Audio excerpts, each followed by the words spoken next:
comment faire le tri entre les vraies et les fausses informations en couture qui peuvent circuler, surtout si vous êtes une femme ronde. Et bien écoutez, restez jusqu'à la fin de cette vidéo car on va voir ensemble un petit peu, vous savez, les préjugés, les fausses idées. Je vais en débattre avec vous, donc c'est parti. Mais avant d'aller plus loin, n'oubliez pas que vous pouvez rejoindre mon club couture privé. Je l'ai créé spécialement pour les femmes rondes. Et si vous n'êtes toujours pas inscrite, vous ratez l'opportunité de recevoir dans la semaine des conseils par mail, des astuces, des promotions sur mes formations et pas mal d'exclusivités que vous n'aurez pas forcément accès si vous me suivez uniquement sur cette chaîne YouTube. Du coup, pour rejoindre ce club, c'est simple, c'est gratuit. Il suffit de cliquer dans le premier lien que je vous mets en barre de description. Tout sera résumé. Et maintenant, on commence avec le sujet de Du coup, ce que j'ai fait, c'est que la semaine dernière, j'ai tout simplement demandé sur mon compte Instagram, tout simplement, quels étaient les préjugés que vous avez pu entendre justement autour de vous, autour de la couture pour les femmes rondes et pulpeuses. Alors j'ai noté 4 préjugés que j'ai mis sur mon ordi. On va en débattre tout de suite. C'est parti avec le premier préjugé qui est tout simplement que la couture pour les personnes rondes est plus compliquée. Alors, est-ce que c'est vrai? Est-ce que c'est faux? Alors, moi j'ai envie de dire avec mon expérience que oui, c'est vrai que si vous commencez par exemple à dépasser une taille 46, déjà vous le voyez en termes de choix de patron, les choix sont un peu plus réduits.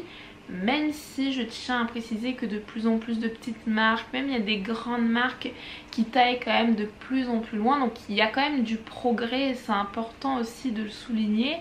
Mais lorsqu'on est ronde, lorsqu'on va dépasser une taille 46, il est vrai que c'est pas aussi facile que ça de coudre ses vêtements. On peut se confronter aux problèmes donc des patrons de couture en termes de taille et puis de choix. Et puis au-delà de tout ça, généralement, même si on trouve un patron à la bonne taille, on le verra dans la dernière question, le dernier préjugé, c'est vrai qu'on se rend compte généralement que les patrons ne sont pas adaptés à toutes les morphologies, ce qui est aussi assez normal, hein. C'est un peu compliqué d'avoir un seul patron de couture qui peut être adapté à toutes les morphos, on est d'accord. Mais bon, c'est vrai que c'est pas évident. On va dire que si vous êtes ronde et pulpeuse, vous pouvez coudre vos vêtements, c'est possible, mais ça demandera un petit peu plus de temps, un petit peu plus de patience, mais c'est tout à fait faisable, d'accord? C'est pas impossible, ok? Alors maintenant on a tout simplement une deuxième, une deuxième question, et ça je pense que ça va intéresser pas mal d'entre vous. C'est tout simplement que l'on peut grader n'importe quel patron. Alors qu'est-ce que c'est que la gradation déjà pour celles qui débutent? En gros, la gradation c'est une technique qui va vous permettre de rajouter plusieurs tailles en plus sur un patron de couture. Par exemple, si le patron s'arrête à la taille 46 et que vous vous faites une taille 50, et bien grâce à la technique de gradation, vous allez pouvoir rajouter plusieurs tailles en plus en fait. Et c'est vrai que sur le papier ça peut paraître miraculeux, génial, mais est-ce qu'on peut vraiment grader n'importe quel patron? Est-ce qu'on peut rajouter 10 tailles en plus si par exemple le patron s'arrête à la taille 44 et que vous faites une taille 58 par exemple? Parce que ça c'est une question qu'on peut se poser. Eh bien la réalité c'est que non. Et c'est vrai qu'ici dans cette question il faut savoir que déjà la gradation c'est une technique très minutieuse, surtout que généralement vous allez le faire à la main. Il faut que ce soit très précis, et quand on fait de la gradation généralement on va rajouter entre 2 à 4 taille maximum quand on le fait manuellement à la main, mais pas plus. Pourquoi? Tout simplement parce que vous allez avoir, si vous voulez rajouter 5-6 tailles en plus, vous allez avoir en fait tout simplement des décalages qui vont se créer au sein du patron, et après vous allez vous retrouver avec un travail monstre en termes d'ajustement, d'accord? Donc vraiment la gradation c'est pas une technique miracle, c'est une technique qui peut vous permettre de rajouter quelques tailles en plus, donc c'est toujours bon à prendre, hein, ça peut toujours dépanner, d'accord. Si vous êtes à 2 tailles de votre taille à vous, par exemple si le patron s'arrête à la taille 50 et que vous faites une taille 54, bon bah c'est bon, vous pouvez rajouter quelques tailles en plus, ça le fera, ça passera. Mais après au-delà de 3, 4, moi c'est vraiment le maximum. Au-delà de 4 tailles, je déconseille parce que justement, eh bien, ça peut créer des décalages. Donc là aussi, il y a beaucoup d'idées reçues là-dessus. C'est pas une technique miracle, c'est juste une technique qui peut dépanner. Il faut bien l'utiliser et de, comment dirais-je, ne pas tomber dans l'excès à se dire ah bah tiens, avec ça je vais pouvoir ajouter 1000 tailles et j'aurai plus de problème de taille avec mes patrons. Non, non, non, il faut bien utiliser cette technique. Ok ? Ensuite, on a un préjugé qui revient très souvent, c'est tout simplement les tissus avec motif, ça grossit. Alors je pense que vous ne vivez pas dans une grotte et c'est vrai que avec internet, les magazines, la télé, c'est vrai que c'est une idée reçue qui ressort très souvent. Et moi j'ai envie de vous dire en fait, dans la vie, si vous avez envie de faire des choses, faites-les.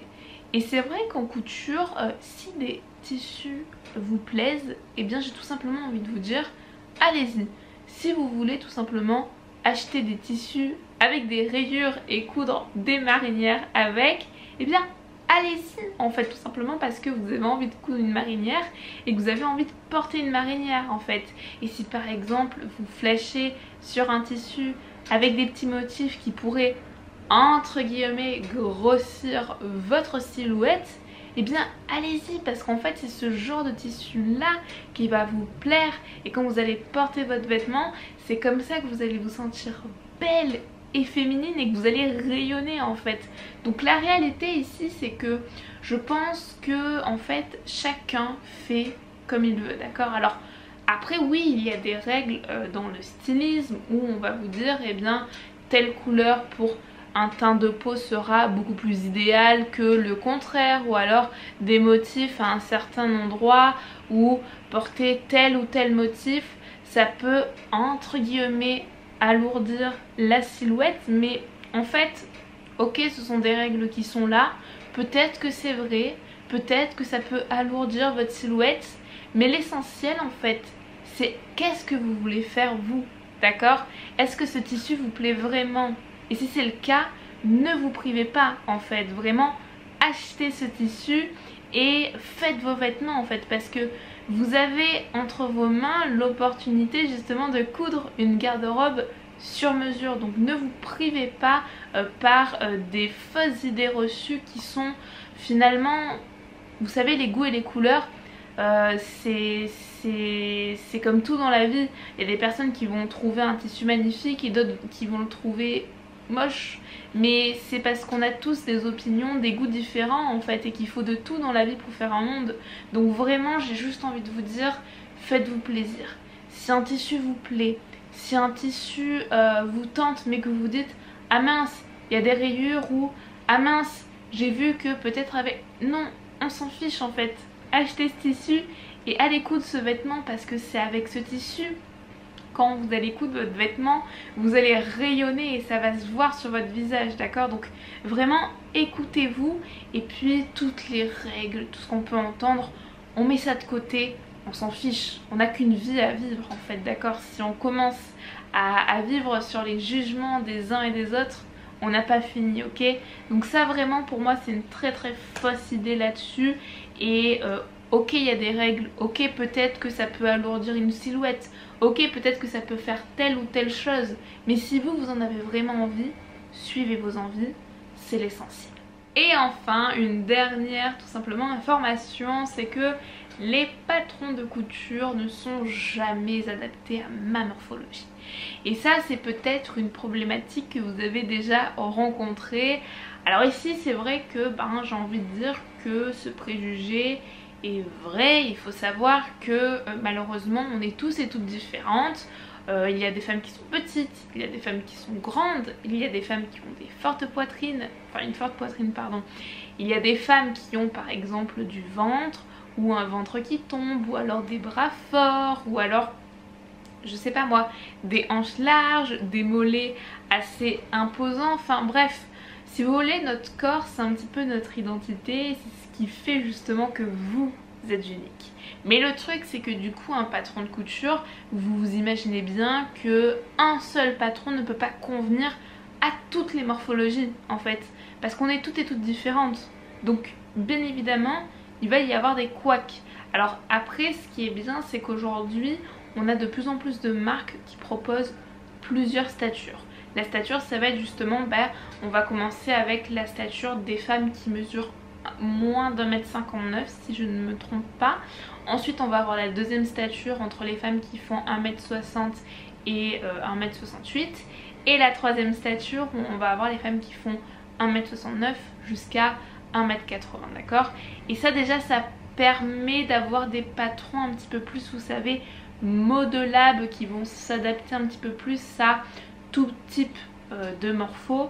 Mais c'est vrai que ça reste compliqué et c'est compliqué en fait finalement d'avoir un patron qui va convenir et s'adapter à n'importe quel type de morphologie, ça je pense que vous vous en doutez. Donc c'est vrai, ce n'est pas une fausse information, c'est comme ça, c'est la vie et il faut faire avec. Alors après heureusement il existe des techniques pour ajuster des patrons de couture, donc une fois qu'on a les bonnes techniques en main, qu'on a le truc en main, généralement ça va beaucoup mieux. Mais bon, c'est vrai que c'est quand même un truc à prendre en compte, d'accord, mais c'est une vraie information et je pense qu'on n'aura jamais un patron, un seul patron adapté à tout type de morphologie. Par contre vous allez pouvoir vous tourner peut-être vers des marques de patrons qui correspondent plus à votre type de morphologie et ça après vous allez le voir avec l'expérience, d'accord.